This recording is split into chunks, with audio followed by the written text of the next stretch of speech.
अस्सलाम वालेकुम। आज हम लोग जो है यूएस हिस्ट्री स्टार्ट करेंगे। सिलेबस एनालिसिस जो है वो मैं एक सेपरेट वीडियो में आपको बता दूंगी कि जी कौन सा चीज़ें इंपॉर्टेंट है, कौन सी चीज़ें नहीं है।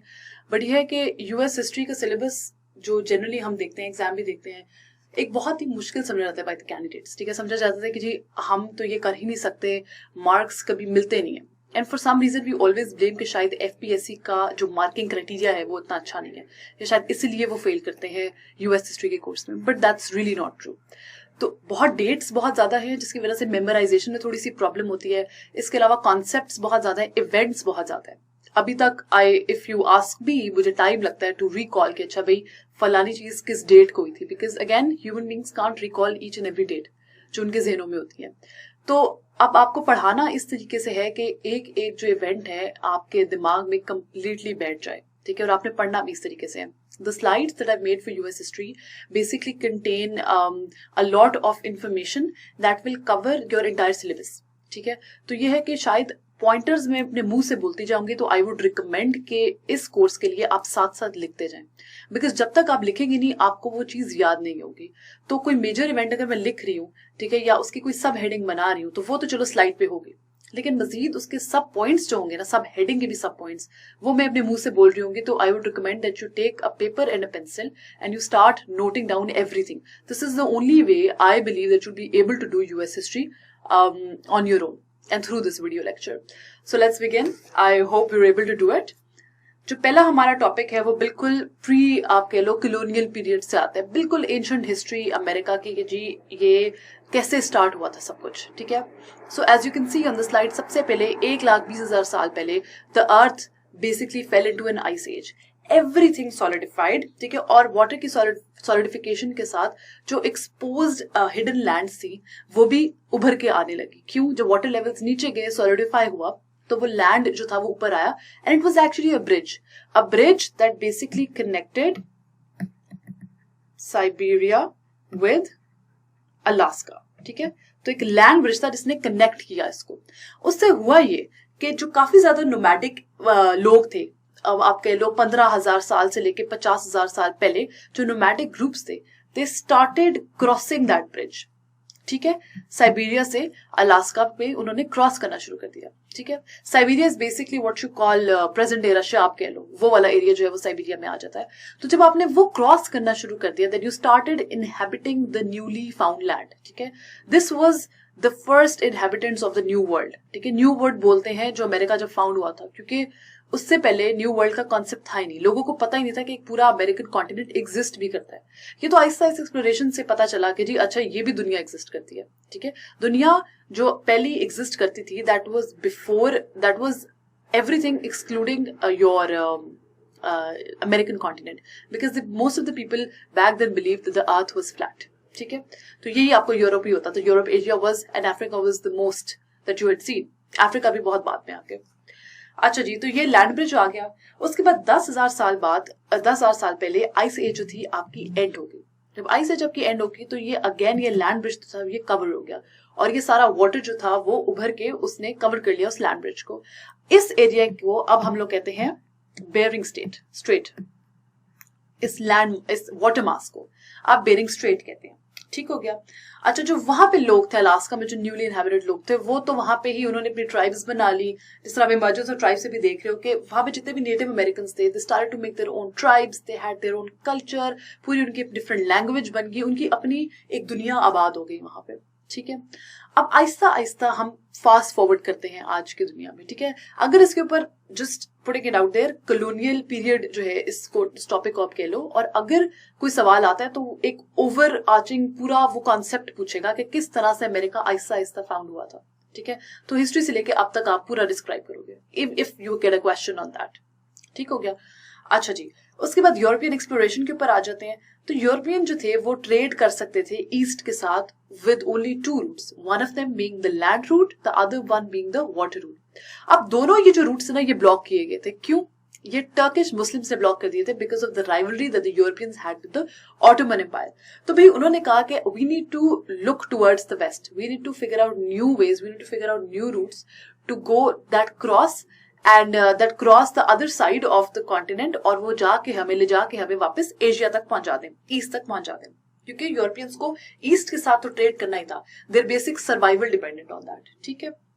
अच्छा जी, उसके बाद आप देखते हो कि पोर्चुगल, हाँ पोर्चुगल जो है वो सबसे पहले यहाँ पे यूरोपियन एक्सप्लोरेशन जो थी वो स्टार्ट हुई थी अमेरिकन कॉन्टिनेंट की। अच्छा, यहाँ पे जो नोटेबल नाम मैं आपको बताती जाऊंगी, आपने इनको नोट डाउन करते रहना है। अच्छा जी, पोर्चुगल की एक्सप्लोरेशन में सबसे पहले है Prince Henry. Prince Henry was the navigator of Portugal और वो he went as far as Cape Verde, Gold Coast and the Congo River. Cape Verde, Gold Coast and the Congo River. Prince Henry जो थे यहां तक पहुंचे। Portugal ने सबसे पहले एक्सपीडिशन लिया, उन्होंने कहा भी हमने न्यू वर्ल्ड को ढूंढना है, हमने वेस्ट की तरफ जाना है, हमने नए रूट्स ढूंढने हैं to connect to Asia, and Prince Henry was the first one. 1486 में Bartho Dias, BARTHO, Bartho Dias, इन्होंने फर्दर एक्सप्लोरेशन दी, ये भी पोर्चुगल की तरफ से की, और फर्दर एक्सप्लोरेशन इन्होंने अंडरटेक की and he reached the southern tip of Africa and he named it the Cape of Good Hope. जब यहां तक पहुंच गए तो 2 लोग इस पॉइंट तक पोर्चुगल से एक्सपीडिशंस कर चुके थे। तो व्हाट हैपेंड वाज कि there was a last person in 1501, Pedro Cabral, ठीक है, who basically reached Brazil and South America. So he went as far as reaching Brazil and South America. So these were the Portuguese people who basically undertook different European explorations. उसके बाद आ जाती हैं आपकी Spanish explorations. So Spanish exploration में सबसे जो important नाम है that all of us know is Christopher Columbus, who was Italian by birth. But why did he go to Spain to undertake a whole new expedition? Was because Columbus was convinced that the earth is round and the king and the queen of Portugal did not support him. They did not support him in his stance, in his quest. So what he did was that Christopher Columbus went to Spain, जहाँ पे king और queen ने बड़ा बढ़ चढ़ के कहा कि जी आप undertake करें expeditions, will support you, will be there.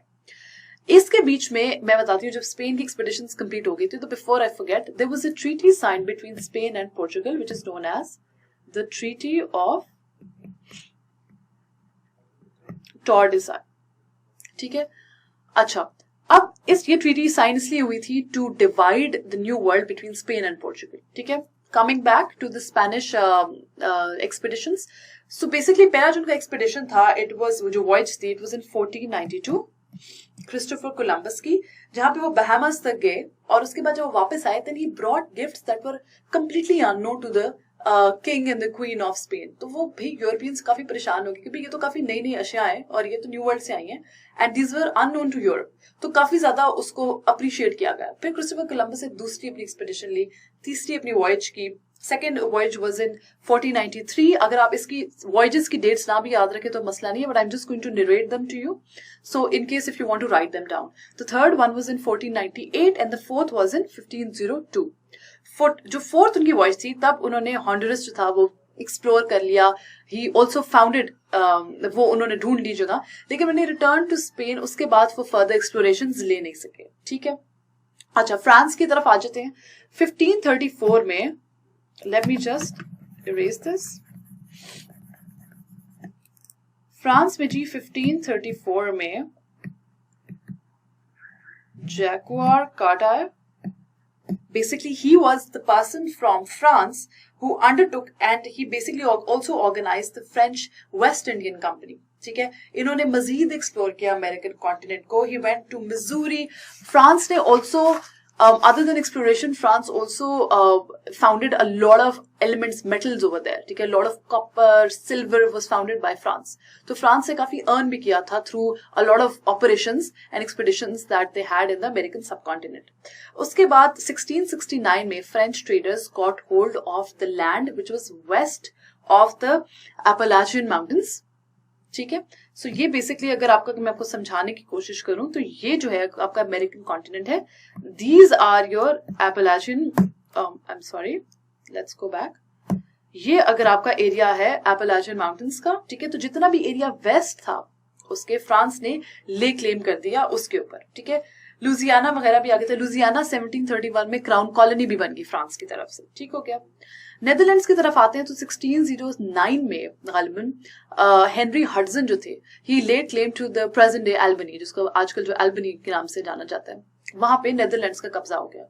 और फाइनली जो इंग्लैंड की तरफ से कॉलोनाइजेशन होता है, that was the most massive colonisation and that is the colonisation that we are going to study in our later course as well, because इसी की वजह से जंगें भी लड़ी गई थी। और आपको पता है that ultimately US got freed, या US fought its long lost battle, the war of independence with the British. So British बड़े तरीके से यहाँ पे आए, कॉलोनाइजेशन हुई, और ये एलिजाबेथियन एरा में था। वर्जीनिया, डूना, न्यू फाउंडलैंड, इस तरह की जगह उन्होंने एक्सप्लोर करना शुरू कर दी। फिर क्वीन ने चार्टर ग्रांट किया to sir Humphrey and sir Henry and sir Walter, sir Walter, ठीक है। इनके फर्स्ट नेम्स भी याद रख लें तो I think that should be more than enough, because their US history is a lot of names, a lot of dates that you need to memorise. तो अगर आप व्हाटएवर वर्क्स फॉर यू उसको आसानी से अपने लिए ब्रेक डाउन करें। अच्छा जी, इनको चार्टर ग्रांट किया कि बाकायदा तौर पे आप जाएं और कॉलोनाइजेशन करें, ठीक है। ये इंग्लैंड का बेसिकली तरीका था। Sir Walter he reached North Carolina, he laid claim to the entire area in the name of the queen, ठीक है। और जो पहली ब्रिटिश कॉलोनी थी in America, that was in Jamestown in 1607, Jamestown में थी, ठीक हो गया। अच्छा जी, अब हम बात करते हैं गोल्स ऑफ कॉलोनाइजेशन के। जी प्रॉब्लम क्या था, इतने ज्यादा कंट्रीज ने कॉलोनाइजेशन की क्यों? The first and the foremost is the history of colonisation. तो जितने भी ममालिक यहाँ पे देख रहे हैं, पोर्चुगल, स्पेन, फ्रांस, ये वो, they had a long history of colonising various areas and America was no different for them, ठीक है। लेकिन हाउएवर जो सबसे बड़ा जो रीजन था जो कॉलोनाइजेशन की तरफ लेके जाता था वाज द पॉलिसीज, जो बहुत हार्ड कोर, बहुत रिजिड, बहुत ब्रूटल पॉलिसीज होती थी मर्केंटिलिज्म की। मर्केंटिलिज्म क्या है कि जी आप कॉलोनीज में जाएं, उसको आप कंप्लीटली टेक ओवर कर लें, वहां पे प्रोडक्शन आप मना करते हैं, आप उनको फॉरबिड करें कॉलोनिस्ट को कि आप अपनी कोई चीज प्रोड्यूस नहीं करेंगे। Everything that you going to have or use is going to be imported from Britain, जो कि होम कंट्री है, ताकि होम कंट्री को भी फायदा हो। और यहाँ पे जितनी भी चीजें बन रही थी वो उनके अपने इस्तेमाल के लिए नहीं होती थी। जितनी भी चीजें अमेरिकन कॉन्टिनेंट में बन रही थी वो जाती थी वापस ब्रिटेन में। अब ये बहुत हार्श पॉलिसीज है जहां पे आप अलाउ नहीं कर रहे लोकल्स को to use whatever they produced, because you are asking them to import it on heavier prices, ठीक है, from Britain, from the home country. इससे होता क्या है कि आप उनको भी इंडिपेंडेंट नहीं बना रहे, ठीक है। उसकी वजह से उनके दिल में रिजेंटमेंट भी बहुत ज्यादा बढ़ती थी।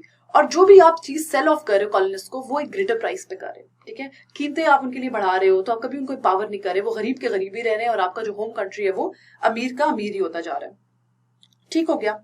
अच्छा जी, दिस बेसिकली, हाँ जी, अब आखिरी जो चीज है हमारी इस चैप्टर के अंदर, that is your factors of colonisation. So colonisation के फैक्टर्स क्या है कि जी सबसे पहली जो चीज जो मेरे ज़हन में आ रही है और जो आपकी स्लाइड पे लिखी हुई है, इस पॉपुलेशन ग्रोथ।